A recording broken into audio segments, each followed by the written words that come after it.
Kuna aina ya watu wawili pekee ambao wanafanikiwa kwenye maisha yao. Aina ya kwanza ni watu ambao hawana comfortableness ambayo inawasubiri nyumbani endapo mambo yote yataharibika.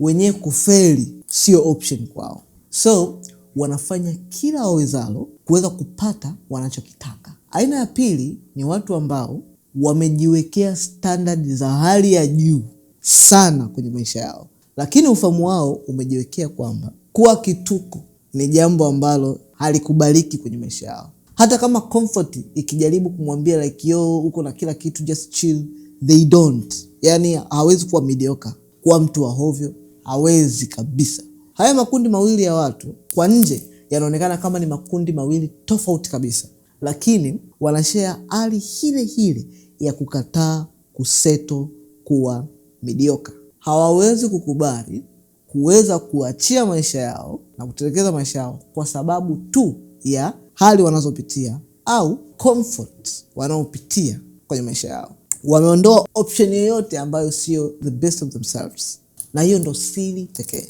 Ulimwengu unatoa reward kwa watu ambao hawako tayari kuweza kujiruhusu kutafuta urahisi wa mambo zaidi ya kujitoa kwa hali na mali kadri wawezavyo. So you only have two choice, either uruhusu maisha ya kupush au jipush wewe mwenyewe.